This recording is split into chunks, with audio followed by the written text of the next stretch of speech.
Until Khan came on the scene, Pakistani politics was dominated by two parties and two families. The Bhutto family, which is linked to the PPP, and the Sharif family linked to the PMLN. That's the party of the current Prime Minister, Shehbaz Sharif.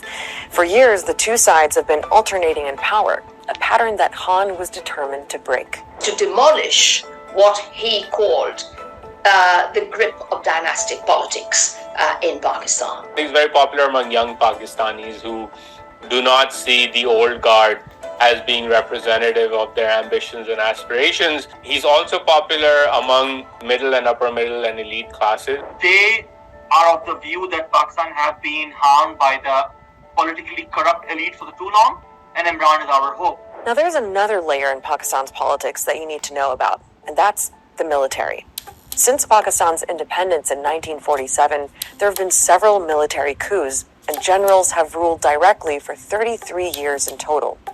But when there's been a civilian government, the military still plays a big role behind the scenes. They have such a strong, influential meddling going on that no government in Pakistan really gets formed without their involvement.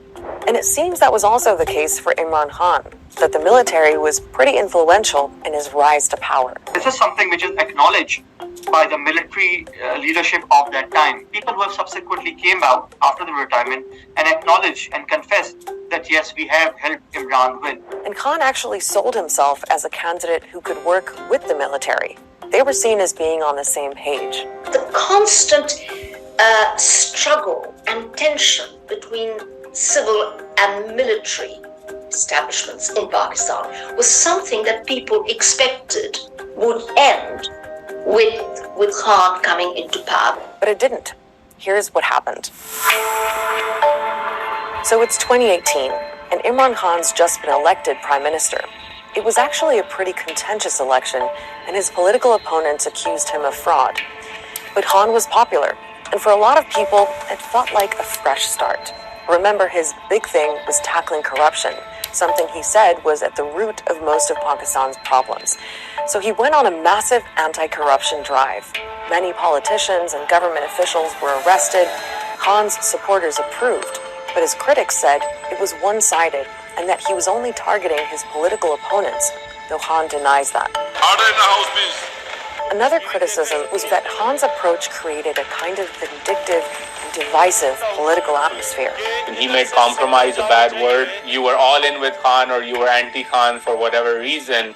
That was the conversation. Khan brought with him an extremely divisive and some would say hateful style of politics. Much of that reflected in the language that he used, haranguing his opponents and accusing them of being thieves and crooks. सिर्फ हम जिससे मफामत कभी नहीं करेंगे वो लोग हैं जिन्होंने पाकिस्तान की अवाम का पैसा चोरी करके मुल्क से बाहर लेके गए. Now the economy was a big issue when Khan was prime minister. He inherited a lot of problems, including a major debt crisis, and he had to deal with COVID too. But the bottom line was that living conditions for most Pakistanis didn't improve under Khan. Inflation soared and the value of the currency fell. As the economic stress mounted, people sort of began questioning, what this hope and change mantra was all about. And I think that began to then erode his popularity. Overall, your democratic, your human rights, these things were being impacted. Politicians were thrown in jail, things like that. But economy was also being impacted. And along with these things, Imran's relationship with military also started fracturing. Now,